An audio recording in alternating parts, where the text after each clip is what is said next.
normally have. Okay, well, I see that we have most of the attendees, so a few more people will be wandering in, which is great. I was just talking about students wandering in. So welcome, everyone. Again, I'm Ara Sharon. If you joined a couple minutes late, I'm co-chair and director of fellowships at Design Incubation. And good morning, good afternoon, possibly even good evening to some attendees. As all of you know, this is the Design Incubation Colloquium 7.1, originally and still hosted by Oakland University, but originally we were supposed to be in Michigan, seeing some fall colors all together. Obviously that wasn't possible, but we're really happy to have been able to pivot and come into a virtual format so that we can continue to support the research and scholarship that all of you are doing, and that we can continue to have some of these discussions even if we're not able to be together face to face. So I want to thank Dan Wong, who is our co-chair, who is running tech, so you're not going to be seeing him today. He's going to be busy on the chat, and I encourage you to engage with the chat, and he'll be feeding questions to me, so I'll get back to that in just a sec. Robin Landa, our other co-chair from Kean University, and our third co-chair, Liz DeLuna, who is at our first virtual open house of the year. So I think I got the better job on this. So we'd also like to thank Alex Gerard, who runs our peer review, and he was the one who shepherded all of the abstracts that were submitted for this event through peer review, and then these are the peer review, the panelists who were chosen from that group. So I would say that the Design Incubation leadership has been really impressed by how, despite really extraordinary challenges, everybody is still engaged in their scholarship and research as much as possible, even though, as we were hearing about in the chat, in the sort of informal discussion in the beginning, we've learned that we're being asked to do more probably for our teaching than ever before. I just want to pivot over and ask Maria if you would just say a few words. She is our hostess with the mostest, even though we are not in person having the wonderful lunches and getting to hang out and have that face-to-face time. So Maria, thank you so much for hosting, and you want to say a few words about hosting in Oakland University? Yeah, last year I attended a few events with Design Incubation, and I really liked the more intimate kind of platform and meeting people that way. So I was hoping to bring you all to Oakland University and we could have conversation and get to meet you all in person. But thank you for participating today. Thanks, Eris and Dan. Yeah, I'm glad we can still do it this way. Exactly, and your dean's probably happy that you didn't spend that chunk of his or her budget, right? Right, I already had a room reserved, I already had food planned, so yeah, plan B. Yep, for sure. Robin, you want to say anything that I might have forgotten about just setting the stage in Design Incubation? Sure, our fellowship is coming up, and we really encourage anybody who's working on an article or book review or a book to apply and join us. It's very fruitful. So many of the people who are in the fellowship end up with contracts and published work, so we really encourage that. We also have an awards program, and we'd love to see you and have you host and have you submit, and hope to see you at CAA. For sure, yeah, that's a great point. The fellowship, we have pushed the fellowship into June of 2022, but the deadline for that is coming up in December. And like Robin said, we encourage people to take part. We had a very successful fellowship in May. It was remote, and I will say that I was the biggest doubter, but Dan was like, you got to do this thing anyway. And I said, yes, Dan, I will do it. But it was really great how we were able to come together over 3 days virtually and have still have an extremely meaningful experience. And we actually heard from some people that they felt like it was better because they wouldn't have been able to come because of some of the funding issues. And so, there's always pluses and minuses in these situations. So I do want to just go over a little bit about best practices. We are asking attendees, we do have, this is a webinar format, so attendees' mics are turned off and we just see the presenters and the organizers. If you would like to ask a question of one of the presenters, you'll put that in the chat, and we have a bunch of text behind the scenes, so Dan will sort of feed them to me. You will be able, your video will be turned on and you will be able to ask that question. And so we do want to see you when you're asking the question, but we found that this works better so that there's not just a kind of complete free-for-all, because we know that it's easy to talk over each other in Zoom. And we do want to engage with all of our researchers' work. They've spent a lot of time on their work and putting together their presentations. So my job as moderator is to try and keep the conversation going and be inclusive of everyone. So if I do cut somebody off or try and pivot to another topic, that's the reason that that's happening. And so we just ask everybody to be succinct, both asking your questions and then in the answers. I will not be doing bios for each person, unlike in face-to-face. One of the benefits of virtual is that you do see everybody's name. So we don't have to have those little name tags that we sometimes make. But I do just, when you answer your first question, please introduce yourself again, tell us your position and your institution and the name of the project that you're going to, or research project you're going to be speaking about today. So I'm going to just jump right in and get to questions. So I thought I'd start off with a question for Maria, our hostess. And when I was watching your presentation and thinking about your work, I was thinking about that idea of designing with people rather than just for people, and how it seems like you've been really successful at sort of bringing those ideas into the classroom and with your students. When I have students then go on and get their first entry-level job, sometimes they feel like their voice is just not heard very much because they're the kind of lowest person on the totem pole. And I wonder if you have any discussions about that, or talk to people about how the ideals that they're bringing in to their first job, they may not be able to amplify those immediately. It might take them a little while. Yeah, for sure. That's a really good point. I think you're right. When you start off on kind of the bottom rung, your voice, maybe it doesn't quite matter as much, or given a brief with specific goals and objectives to meet.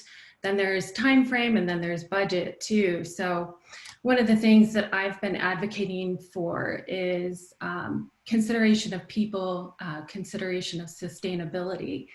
And yeah, I think you probably have to kind of argue your point a little bit so that your voice is heard. And it's worthwhile. I think we're at a point where we really can't ignore that anymore, especially when it comes to materials, kind of questioning material use and printing use, even digital use. I think all of that is kind of critical right now. Yeah, I mean, I think it's interesting because when students graduate and they bring like a new app or a new piece of software, I feel like or some expertise around designing for social media into their workplace immediately. People are like, oh, that's great. That's what we're getting from a new graduate. And yet there seems to be a little bit of lag with some of the sustainability issues with the same ideas being taken to them. And I'm wondering, Lilian, you're also working around some of these issues. Do you have any thoughts on this? I think it's a really good question because, in education and in the classroom, we can experiment a lot with how we start to, introduce these ideas and, address like the how.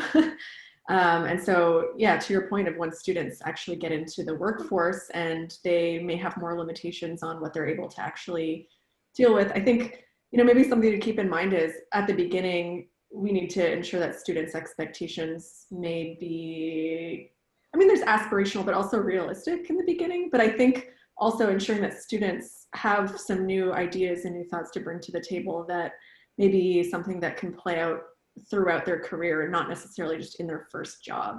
I think in addition to that, as educators, we also coach students about what the professional world will look like and not just, educating students how to design. So maybe that's where some of that comes into play. And, knowing students may work their first job for a year or under a year and then pivot and grow into something greater. So ensuring that they don't get discouraged along the way and can bring some of these bigger ideas about design and the future of design into the growth of their professional path.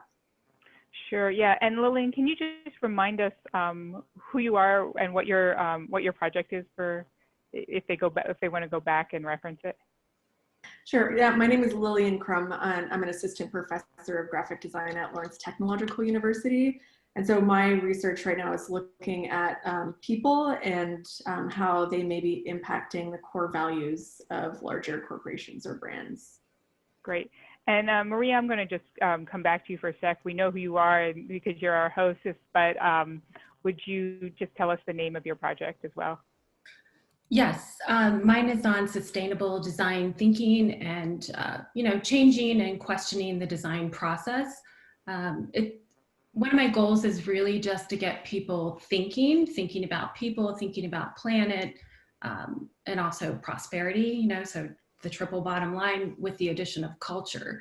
So I think if you can just be aware of that and think about that as you're designing, that you might not make great impact immediately, but maybe, as Lilian said, over time, we can start to introduce more ideas and create more leverage in the industry. Great. And Robin, I know that you had a question for Lilian. Do you want to ask that directly? I think you talked about a studio agency setting. I actually don't have the question in front of me. Okay, I'll help. Sorry. That's okay, no problem. So Robin, when we were talking about this earlier this week, she said, when you're designing with and not just for people, how would this play out in a studio agency setting? I think specifically for advertising. Do you mean diversity and inclusion? Do you mean different people should have a seat at the table from the inception of the project? How are you sort of conceiving of that? Yeah, great question. And I think the answer is both. So it's not just, so I think it's both bottom up and top down. So, there's looking at the kind of organizational structures of the, business or organization, ensuring that there's diverse voices at the table. But, in addition to that, not designing in a bubble and being aware of the organization's or designer's own biases. So throughout the design process, ensuring that there is an integration of other voices that may be actually impacted by the design. And so I think that, both aspects on the spectrum are really important ultimately. Great. I feel like that's a great pivot point to turn to Danilo in terms of thinking about people being impacted by their own design. And I specifically think about this lake that the university is near and wondered if the students seem more engaged around issues of sustainability because the thing you're talking about, they can literally go to and see very easily, as opposed to some of the abstract ideas that we talk about waste when we don't see a lot of, one of the challenges with waste is it's buried and we don't see it. So I'm just wondering if you talk about how those things affect sustainability, and please introduce yourself and tell us your project as well. Thank you for the question. My name is Danilo Bojic. I am assistant professor of design for iDesign and graphic design programs at Winona State University. My presentation was on exploring connections between community and environment through design. And you are very right. We are very fortunate to live in this little gem of an ecosystem on Mississippi. It's a really beautiful town and a lake. So we have not only the lake on one side, we have Mississippi on the other side, and we have bluffs on each side, which provide really good opportunity, not only for hiking, healthy living and all those activities, but also to consider impact of human factor on the environment and the interconnection. So we are very fortunate that most of our students are very involved in eco-friendly topics.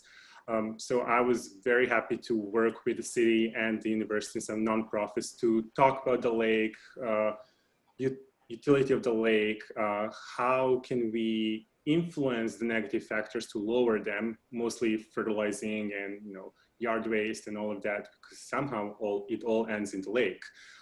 So we were working on developing an informational campaign and exploring those connections. And yes, definitely. Students are more engaged just because it's right there. And there's a huge level of activism in the town. And our next project was dealing with electrical vessels. So it was kind of moving not only for the leg, but kind of taking into account daily activities and daily traffic, etc. So, yeah. Great.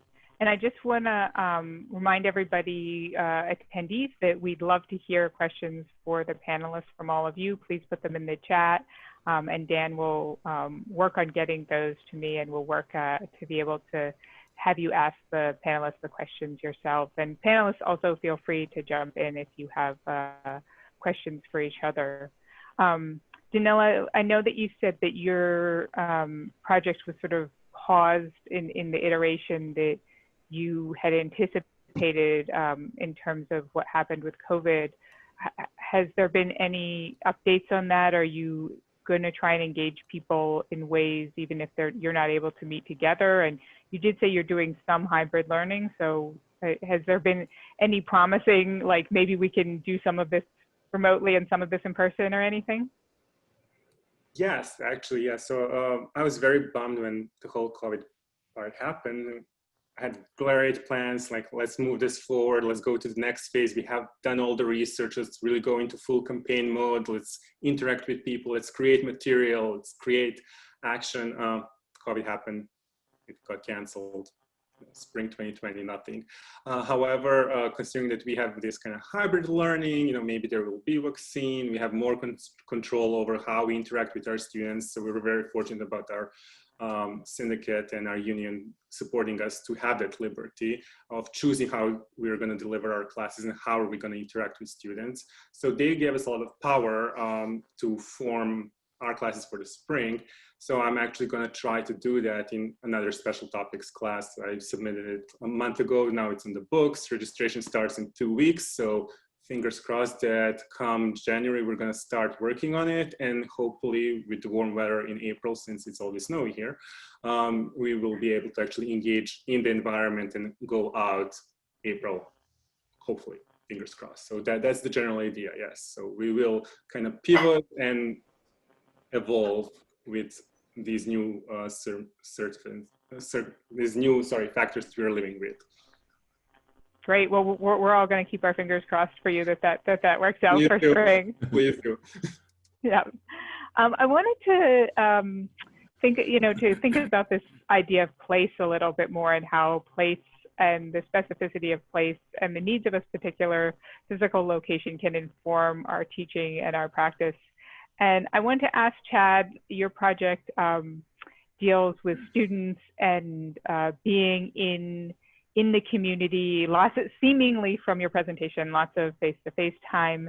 And I know some of that may have been cut short, but I'm also just wondering, this seems like a tremendous lift for a faculty person to do. And I'm wondering if you have any thoughts about how this kind of teaching continues year after year. Can you sustain always having that much time that you're putting into a specific class, or are you, how does that work in your institution so you're able to continue to do that? And or are some of the things that it seems like you were really organized, can they be scaled and maybe shared out so other people could do something similar at a different institution in their own environment without having such a heavy lift? Good question. So my name is Chad Reichert. I'm professor of communication design at the College for Creative Studies in Detroit, Michigan. And my project was Let's Stay Neighbors, which was a sponsored project involving the city of Detroit, Quicken Loans, and the Neighbor to Neighbor program, centered around bringing awareness to the property tax exemption stipulation that is very uniquely situated in Detroit. So to answer your question, our climate is set up that every year, on average, we do, I do a particular sponsor project. So it has, the skills have been kind of honed over the years as to how to manage it. But I think the value of that for us, I don't necessarily get tired of doing sponsor projects. I actually get a little bit invigorated because I'm able to cross between my professional practice and what I'm able to introduce to the students. Because otherwise, if we're just working on one and it's more, traditional academic based. I'm not able to spend as much time. So this gives me that kind of crossover to be able to bring the things that I do in my professional practice into the classroom and vice versa. So I have a lot of excitement towards these projects because it also teaches me every time I get as much out of these projects as the students do. And it's a different story. It's a different process, or it's the same process, but it's always a different story. So to your point, there was a lot of face-to-face time, and, we can go through the rigors of a design process, every semester and have similar results. But it's when you sit down with the citizens of Detroit, when you sit down with the city council and you actually start to understand the really big problems that exist, that's when the class flips and the lights flips on for the students, and they understand that this is a real problem and that their decisions that they make and the questions that they ask are really important. So if I were to say, I would encourage anyone to do a project like this, small or large, because it just, as a team, it grows. And it's funny because Abby, I resonated with your project because it is about this team building, but the results do come out. They're stronger, they are more empathetic. And as I said in my presentation, at the end of it, the students understand the value of what design can bring to a community, usually, and sometimes or otherwise. That's not necessarily the point because it is hypothetical. And so just for one last example, the students were able to sit down with a individual who was impacted and was kicked out of her home. And she was so determined to not only overcome the situation, get her house back, but she trained herself and now is one of the leading advocates for helping others get in their homes. And so to see those powerful stories really makes an impact on what you do and motivate you to do work even harder, even though a sponsor project might be extensive. When you hear stories like that, you're like, yeah, I could do this. This is totally worth it. This is making a change, and it's worth it if I have a couple hours extra a week of planning or organizing to do. Yeah, and so have you thought about sharing out beyond just sharing your experience? Have you thought about creating some kind of framework or methodology that you might be able to share to help maybe newer faculty or faculty doing this for the first time work in their own community and not have to duplicate the work that you and people like you have been doing? Yeah, I think that another good question. When you're always in your bubble, you're like, and we publish it out. And that was one of the reasons why I wanted to actually do this. Obviously, because I wanted to see what everyone else is working on, but also be able to say, hey, this can be done and it can be pleasant experience. And of course, there's going to be pitfalls and politics and bureaucracy and some of that other stuff that you have to get through.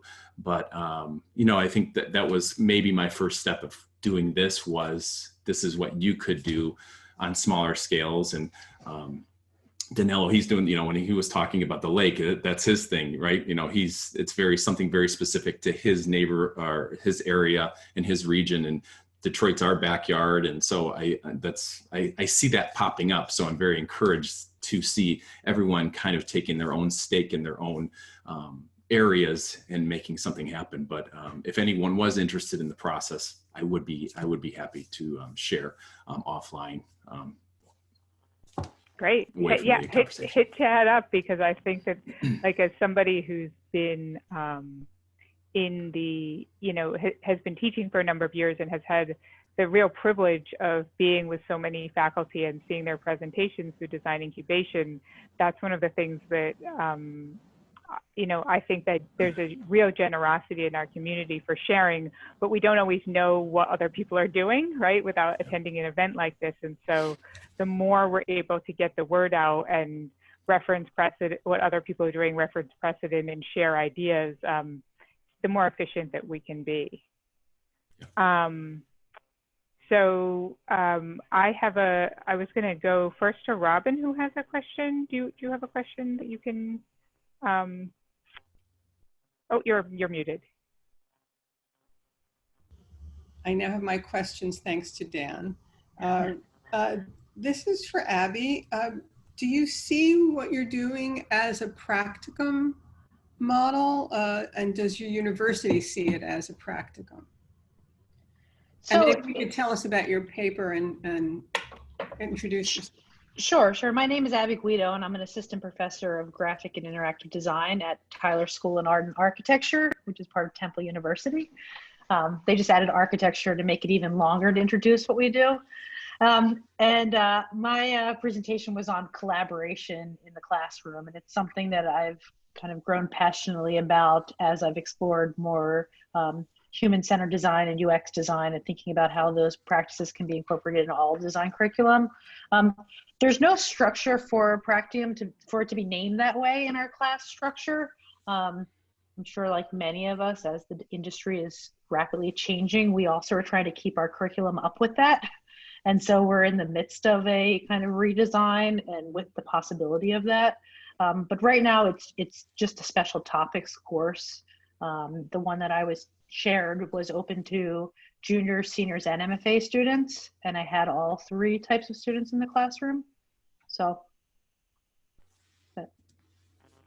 Yeah, I'm sorry. I just wanted to follow up with Abby on that. How did that work with having grad students and juniors? I mean, the seniors seniors sort of sandwiched there.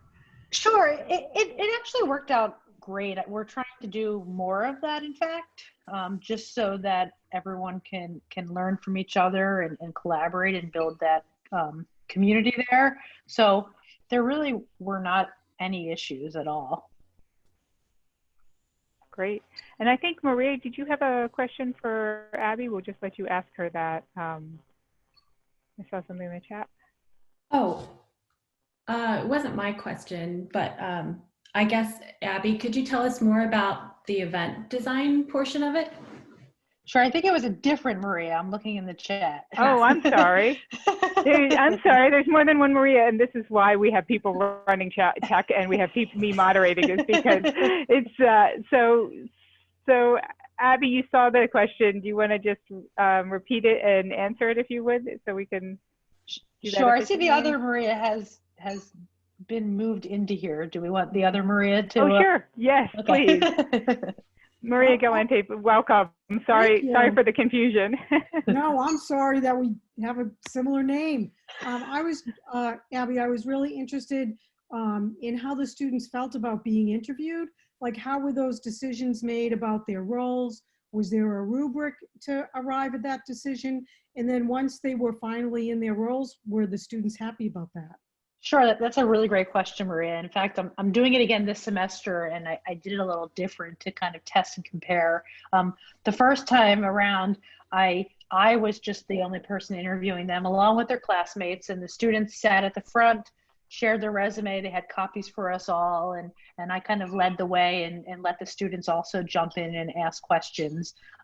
They had selected what roles they wanted to apply for, so they had a top choice and then a secondary choice, and they had the 2 projects. And I went through them all, and then I asked them to leave, and I just, in my own head, kind of started placing who I thought would work well. And sometimes it was working to someone's strengths, but a few of the roles, one of the production managers I remember got up there and said, no matter what, don't make me the production manager. That's the job I do not want. And I made her the production manager because I knew it was because she struggled with organization, and this was a good chance to learn more about that and be the one responsible. And in the end, they all were very happy with the roles they selected and felt like they all learned some new skills. So the difference was this semester, I actually brought in someone from industry to sit in and conduct the interviews, and then he and I worked through who was best for what. That was kind of nice just to have someone to bounce ideas off of. Yeah, and I like the idea of having an interview because it reframes the whole process of not just doing a project that I'm assigned to and I have to do it, but it's a bigger scope. It says more like, this is really professional. This is not just a student assignment. They definitely had more ownership. They had these roles, and it gave them kind of a new commitment to the project that this is what they were responsible for.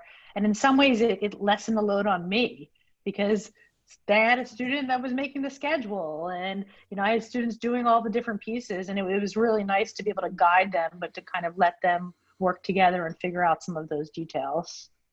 Great, thanks so much. Thanks, Maria. So I see in the chat there's some additional questions, and so if we have time, we'll be circling back to Abby and Chad. But for now, I did want to just pivot and go and ask Anita and Patricia about this idea of formal principles. And if do you still teach formal principles if it's less about imposing certain ideas into the students, and how do you sort of negotiate some of what we've traditionally thought to be competencies the students have to have around formal principles? And just please introduce your project for everybody in case and tell us a little bit about it as well. Patricia, would you like to start, or? My dog. Go ahead. Hi, my name is Anita Giraldo. I'm an associate professor of design and theory at the New York City College of Technology in Brooklyn, New York. With me is Patricia Childers. Introduce yourself, Patricia. Hello.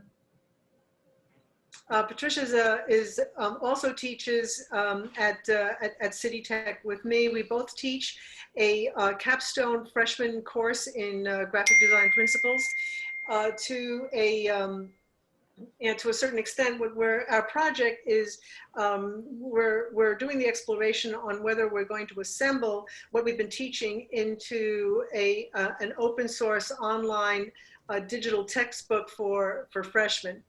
And the reason behind this project is that we've been teaching the course in a series of projects that are rather formal. There's a typography development project, as well as an image development project, and a layout design project, and a 3D alternating with an animation project. However, we've realized that we have to present this material in a context that more strongly resonates with our students. Now, where does the formality break off, because they do need these core skills, and where do we present the information in a way that culturally resonates with the students? Patricia, you want to take it from there? Yeah, and we talk about the formal properties all the time, and we discuss it with the students, where they come from, where, say, Gestalt principles come from. But we also talk about it as a way, I call it the biology of seeing, how our species has survived, because there are things in vision that we do teach. So we start that way, but we're always integrating it with a cultural element. So, for example, if you talk about a stop sign, you can talk about the idea of a target, and everybody knows what a stop sign is, but then we stop and say, or stop. Not everybody knows what a stop sign is. So it may be that a visual in the middle of an area will arrest attention. It's not the stop sign that's always gets the attention.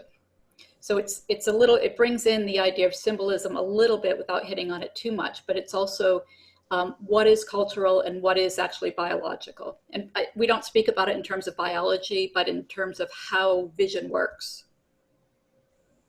Yeah, that's super helpful. And I'm just wondering, if maybe we could bring Satari in here, because her project deals a lot with culture and sort of the intersection of culture.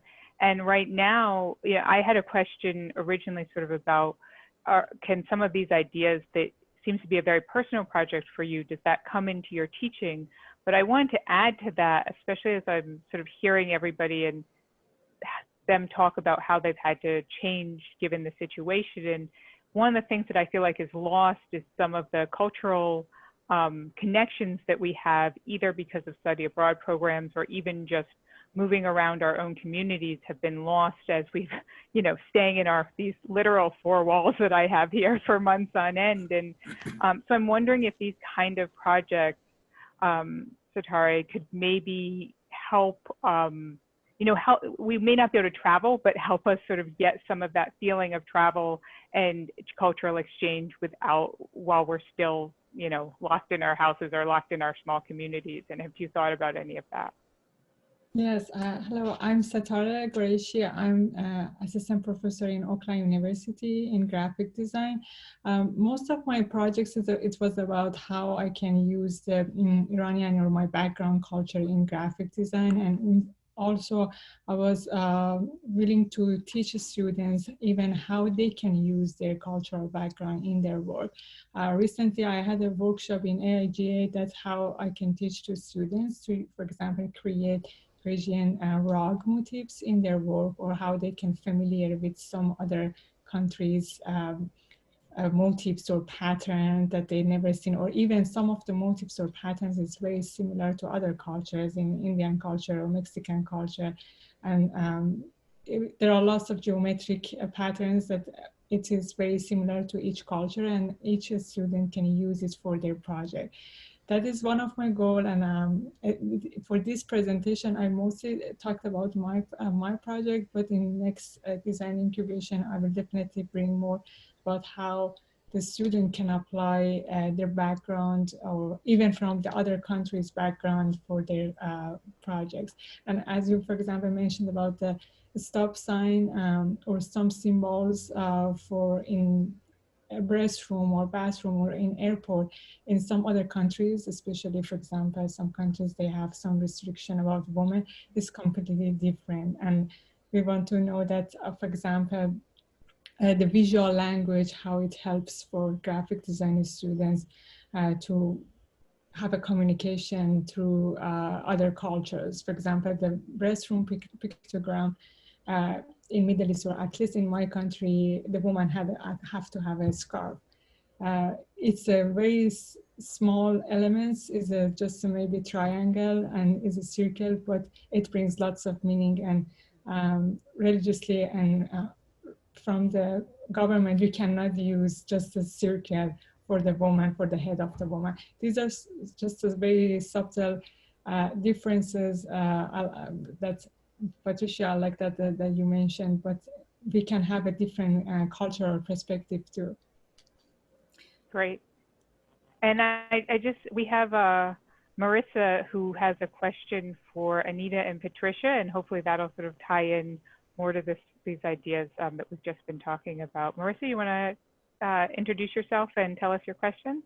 Sure. Hi, I'm Marissa. I'm actually one of Abby's MFA students. I'm a second year, and Abby had sent the message out about this, and I'm actually aspiring to be a design educator as well, so I decided to drop by.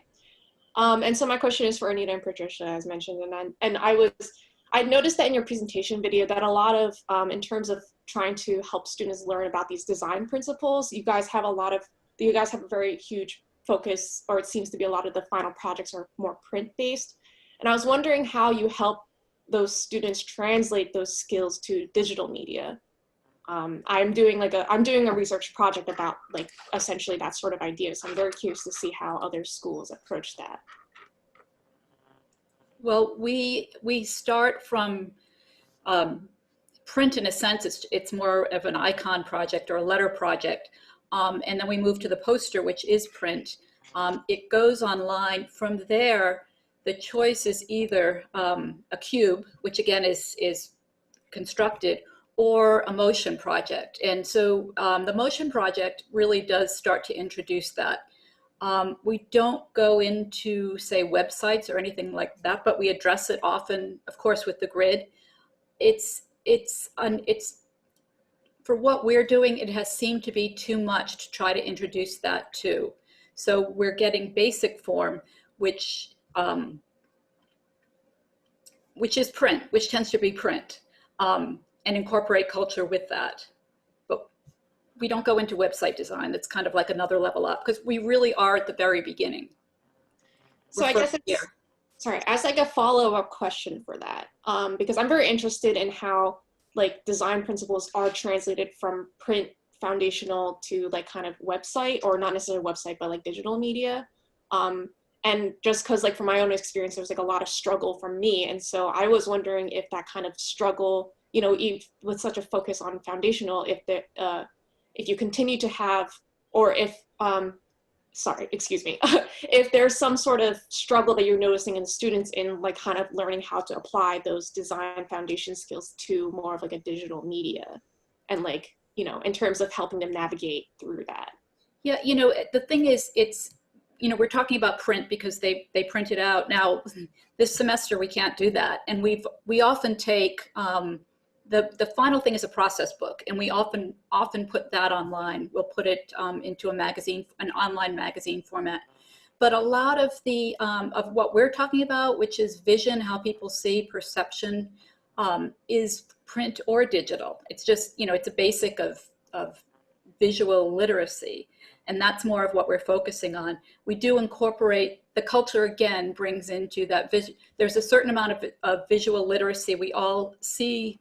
Most of us see the same way, but the way that we interpret it is different. And that's kind of more of the message than whether it is print or digital. But I've talked to other faculty about incorporating, you know, I think what you're asking maybe is, should we be incorporating coding at an earlier level? And I say yes, but we can't, you know, this is not the right place for it. But I think it's a really good question. Thank you. Thank you. Anita, did you have a? Yeah, there was something that we didn't, that Patricia and I didn't say. Our course is offered twice a week, and the course is split up between one day completely analog and the other day completely digital. And you know, because one of the problems that we've been having is that the students have such a strong reliance on digital media that they have a very you know, they receive all of their information through the screen, and they believe that that's the only way that they can create. And we'd be happy if they even just start jotting down an idea on the corner of a notebook or see something like that without being necessarily glued to a digital medium. So the course is split up. There's 2.5 hours in which, in lab time, in which students begin to sketch their ideas, whether they're typographic or whatever, or creating an image, or even just arranging pieces of paper to make an animation so they can see what it's going to be, and then translating that to the digital medium. So it's you know, so it is a rigorous amount of work and teaching and homework, etc. But we do want the students to be able to jump easily between both media. Great, thanks, Anita. So I think that's a perfect moment to sort of look at the work that Jimmy and Ryan are doing, because I think, Jimmy, your work kind of bridges both. There's a lot of evidence of the hand, even though it might be digital, and then Ryan, you're full on into the physical environment. And I find it, those of us who have been teaching for a while now, I think we started out with students who, you know, when we first started teaching, who were much more comfortable with analog materials because they had done that stuff in school. And it's pretty amazing how in the last couple decades now you have students who in many cases are actually now coming in more comfortable on digital platforms, and you're having to push them towards the analog. It's like, it's almost flipped for those of us who've been teaching for long enough. So Jimmy, you're kind of, I feel like you're a little bit of the bridge here. And I also just wanted you to sort of comment on that, and then maybe talk about how making this really personal work, like how I saw evidence sort of in your portfolio of that also coming in, maybe ideas of that being used for client work. So I was wondering how the personal can inform sort of more traditional client-based projects. So I'm Jimmy Henderson. I'm a former adjunct professor for Rowan Cabarrus Community College, and currently working in-house for Liberty Hardware Manufacturing with their in-house design team. And for me, this work, when I was in college, my degree was in fine arts, so it was a lot of painting, a lot of drawing. Obviously moved into graphic design after that. And so I think for this particular project, pairing a lot of digital collage, but still printing it and presenting it as large scale printed banners. In the case of the plaster beer cans with the labels, again, it was digital collage work that was wrapped around hand cast plaster cans and Mod Podged on there. And the reason for working that way is, you know, a lot of the work has a ton of imagery and symbology that is all sort of hidden throughout. And I remember when I was first starting to work on this project, one of my faculty advisors at the time had told me that, you know, you've worked in advertising for so long, you're so used to showing your work and needing your audience to immediately get what you're trying to tell them within 15 seconds. What can you do to make your work deeper so that they have to sit there and actually explore it and possibly discuss it, or in the case of the plastic beer cans, be able to pick it up and hold it and really interact with the work. And so that's why I've tried to incorporate as much depth, and pairing the digital and analog work together has sort of allowed me to do that. In this particular project, I was able to use Norse mythology as a way to act as social commentary on our sort of political and societal climate within the US. And when I first started this project about 2 years ago, it was relevant at the time. It has become only more relevant as our political sort of environment in the US has gotten more and more divisive and leading up to the election. So it's been sort of fascinating to see the work, having finished it and having to continue refining it and tweaking it as politics and society continue to change. So that's sort of how that's working.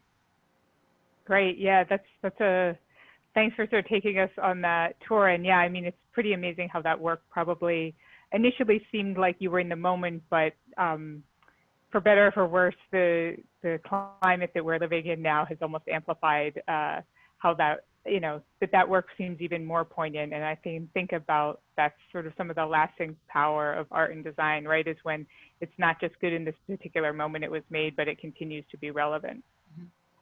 Yeah, it's been fascinating to see it sort of match up with events, even more so. And, you know, it's unfortunate that with the story that's sort of being told through the work, you know, you are sort of leading up to this conflict. But I think as voter bases change politically, conflict is sort of inevitable as change happens.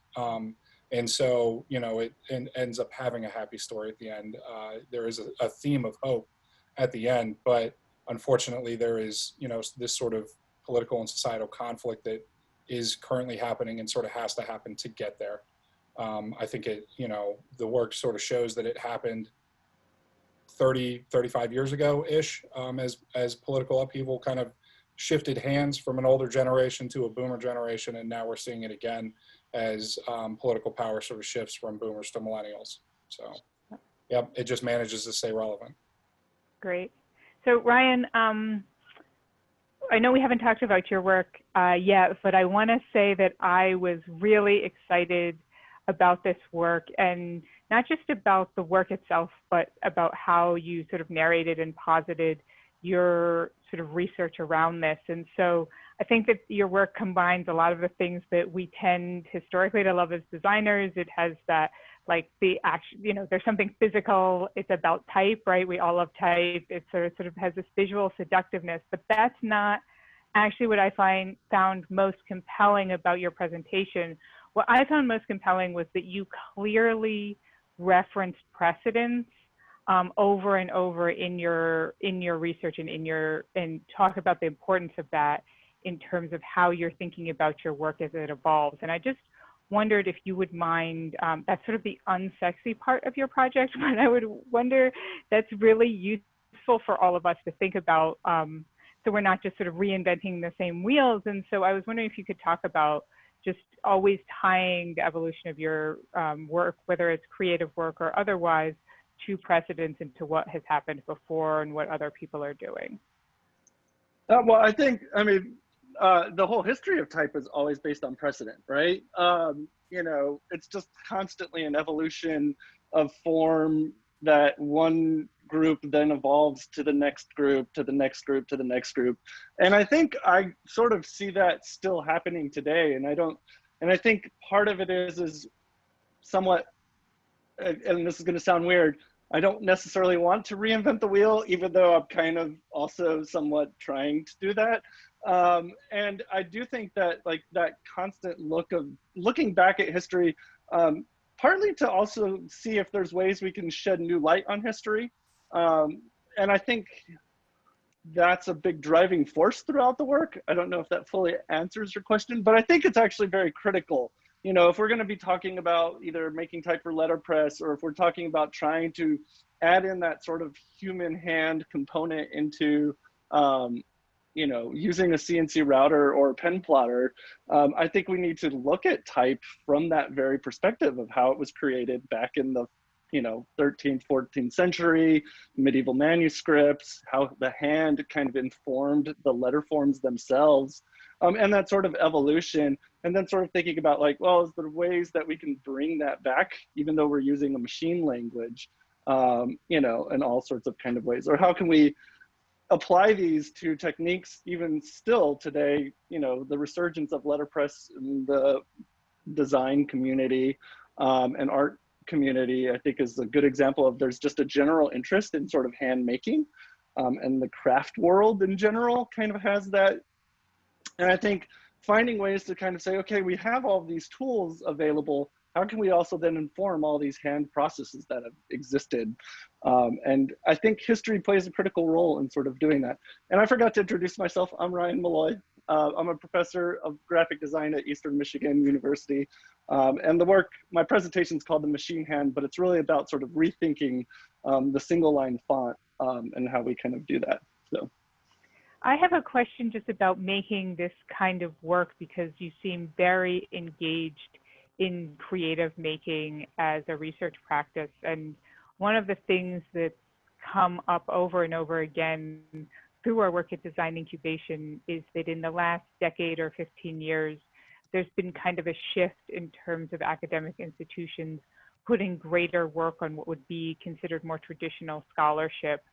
And yet here we are, a field that's very tied to industry. And so, you know, historically in graphic design education, it was more people who looked like you, for instance, than me, who has always done more writing. And I'm just wondering, as you've seen that evolution, has that affected you or your institution, or even maybe the student, like, you know, younger faculty or newer faculty that you work with? Sort of how would you posit like that change in terms of how you see it? You know, I'm sort of thankful that at least at Eastern, they kind of, it's really kind of on the departmental level for sort of what are the requirements for tenure, promotion, all of that. And I think our department views everything from client work to creative scholarly work to, you know, or creative activity as scholarly research to, you know, traditional scholarly writing, as all of those things contributing to, you know, what would ultimately count as somebody's body of research. And my background is actually, my undergrad degree is in architecture. And I think like part of architecture has always been rooted in that idea of sort of method and process as research. And I think that's just carried over to how I approach graphic design and designing.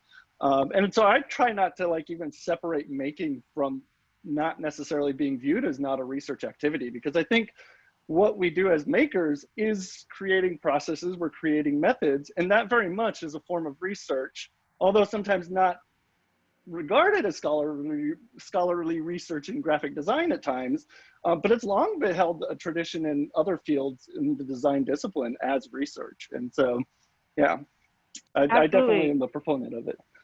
Yeah, I think that the way that for those of you who might be struggling with this, I think in terms of your own institution, maybe not you personally, but fellow faculty, colleagues, et cetera, I think looking at how Ryan talks about that creative work, both in his presentation and his abstract, might be instructive, because I think that by tying it, you know, not that we are not all looking at precedents, but by tying that very clearly into the verbiage around how you see your work as a creative maker, it makes it much easier sort of as the projects go up the food chain in terms of departments that have a different tradition of scholarship accepting this work. And so I thought that Ryan's work was a really great example of that. And I wanted to just, bring Abby in here for a sec, because I know that you just said thank you for asking that question and that this has been a struggle for you at Tyler.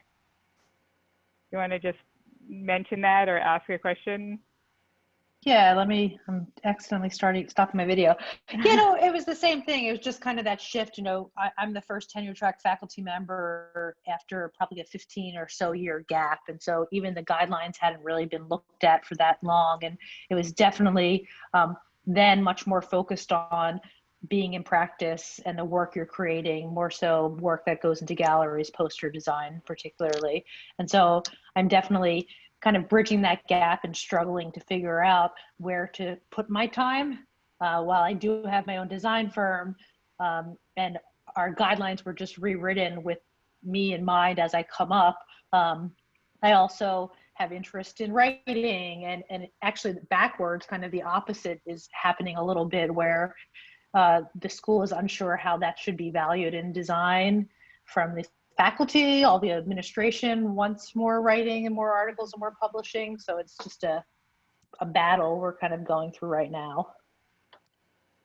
Yeah, absolutely. I mean, we hear this, as I said, we're just in a fortunate position to be able to engage with a lot of faculty, and because of when people are trying to get their ideas out, it's very often junior faculty. So we hear sort of some of these tensions a lot, and we've heard everything from sort of the celebration of practice and the struggle to get designers writing to be counted, to the opposite, where there's, you know, that's the only kind of work that's counted from somebody who was hired for their industry connections. And so, you know, there's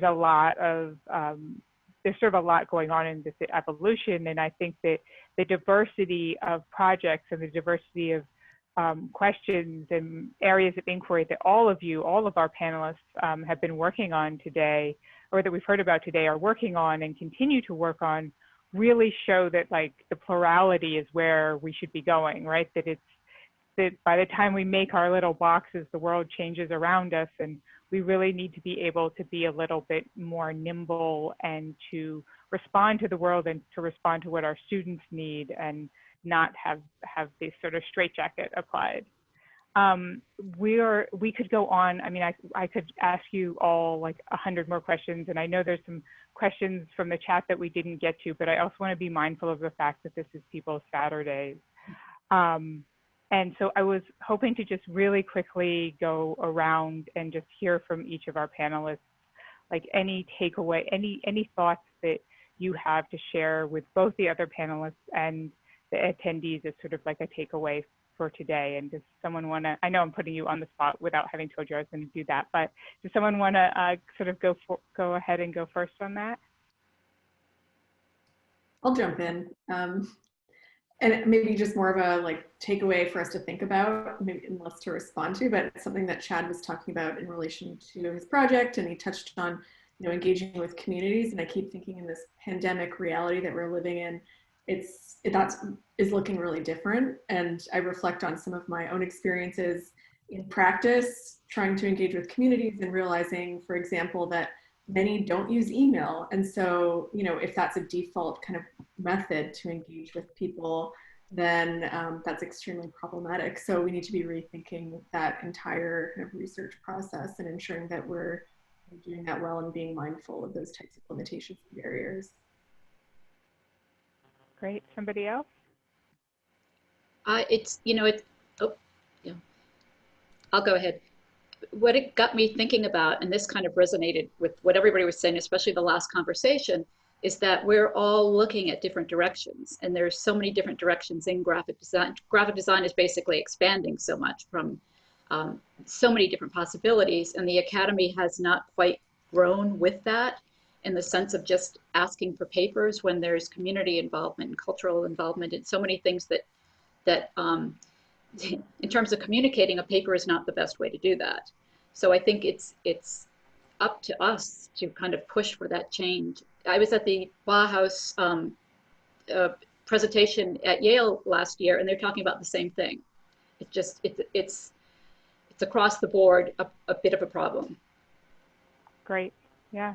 Somebody else? And I see some of you exchanging contact information and Ray to take this discussion offline in the chat, which is exactly what we want. We don't want this to be an end. We want this to be a beginning, even if we're not all part of it, but a beginning of these conversations. Does somebody else want to jump in? Yeah, I'll jump in real quick. Oh, okay. Yeah, go ahead. Oh, I was just gonna say, having, I think what you said earlier about the plurality of how we all approach the projects, I think is something that's, we need to celebrate a little bit more, but also understand that oftentimes when, especially in these moments when we're just not struggling, but we're trying to figure out, how to navigate class and how to navigate students, it's really nice to know that if you just reached out and had a question, that probably most of the people on this panel would either have experienced it already or have their version of it. So to have these conversations and say, well, we're in this boat together and most of us have the same issues. If you just ask the question, one of us has got a perspective that might be able to help. So it's always nice to hear and see everyone. So I just take away from the fact of, it's a small design world, and we should be able to help each other out in many different facets and in many different forms. Absolutely. I've always been impressed by how generous this community is, especially if, you just reach out to somebody. Jimmy, did you want to jump in? Sure. Yeah, I was just going to say, when I first started this project, I was teaching at the time, and I think the really exciting thing about it was that it allowed my students to sort of see that there are other ways and methods of developing concept and design outside of just designing logos on a computer screen. I think so many of them come in thinking that that's what they're going to learn and do, and showing them that there are other methods of making and using analog work along with digital work to really develop a deep concept with their design work, I think is going to be sort of ultimately more successful in helping them build as designers, mostly because, it allows them to sort of look past the execution of the work and really think about the design and the concept and the idea that they're trying to present and get across. And I don't think young designers always consider that right from the get-go. So that's, it's been exciting to do this project and sort of help my students develop with that in mind. For sure. Thanks for that. Maria, I see you're unmuted. I'll go to Maria and then to Abby, if that's okay.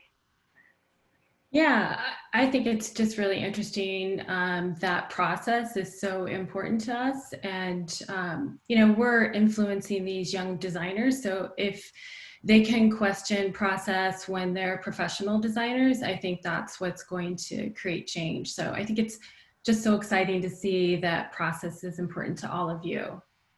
Mm-hmm. Absolutely. Abby, did you?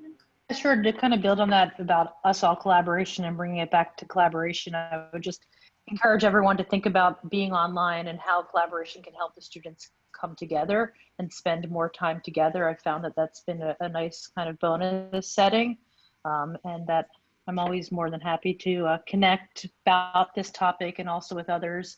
Going through tenure, it's nice to have that camaraderie and hear about how it's working other places. And a final plug for a podcast about collaboration I just started called designtogetherpod.com. So check that out. Cool. Can you put that in the chat for everybody so we can capture Of course. that?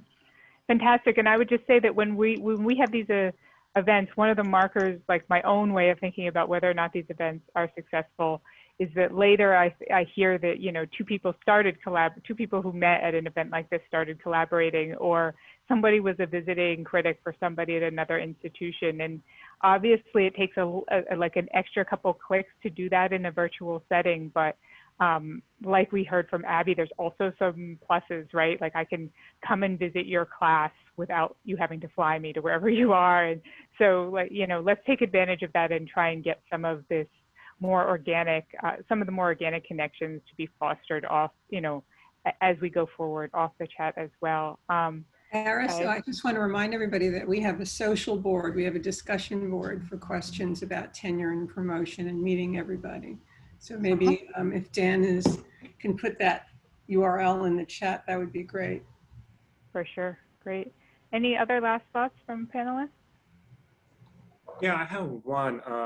When we were talking about patterns that are cultures and exploring how we can incorporate it in our work. And I started a private conversation about that. Semantics is something that's very important. So not just incorporating pattern, but thinking about the meaning behind that pattern so we use it correctly, because there can be so many misuses of different symbolisms. We have all seen that in the past. So I just think that semantics is so important when we work with our students. Yes, explore other cultures, explore patterns, incorporate them into your work, celebrate them, but also understand them. Without understanding, don't just pick something that looks interesting to you because the meaning might be completely different. It's like wearing white or black to a funeral. Culture is so different. So on the notion of inclusion, I think that's meaning is beyond important in that concept. For sure. So Tara, do you want to just add something on that seems to fit so closely to your thinking on some of your work? Yeah, yes, just these days in pandemic days that we are very close to ourselves, my suggestion is that, because one of my class project is just about self-observation, how through the self-observation and collecting the data from ourselves, we can create a design project. I think even some small daily data routine works bring lots of idea and concept for working on some very big design projects. Great. The last word from Anita. Anita, you have the last word for us? Eris, I just wanted to say you did such a nice job of finding like a common thread between many of the topics. So hats off. Oh, thank you. Agreed.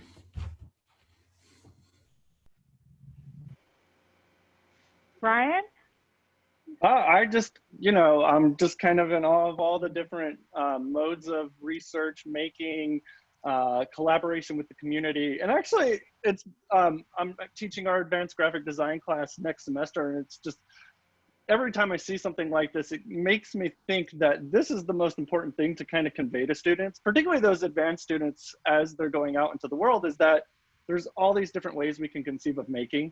You don't have to just build that brand logo and apply it to something. It could be a research project that you engage your community with. It could be a number of things. And I think that's a pretty awesome takeaway. And I think several people have sort of mentioned that, and just gonna echo that. And also great moderating. Thank you. Yeah, I feel just so incredibly fortunate in my role at Design Incubation, because I get to engage with all of you and get, not just at this event, but get to really see what faculty in the discipline are doing. And I think that that's what keeps Dan and Robin and Liz and Alex and all of us continuing to put in the hours offline, is because the work you're all doing is really exciting. So I do just want to close here, because I know you have to get on to the rest of your days, but thank you so much to the panelists. You did a fantastic job. We want to hear more about your work as it continues, and we hope to see everybody at another Design Incubation event soon. The fellowship applications are coming right up in December, and we have another one of these. So if you are an attendee and not a presenter, we'd love to have you present in the spring at Florida Atlantic University is going to be hosting that event. It will be virtual, but check the website for more information about that. So thank you to everybody, and we really wish you the best as you go into the rest of your semester and continue with these projects. Thanks, everyone. So long. Bye-bye. Thank you. Thank you. Bye-bye.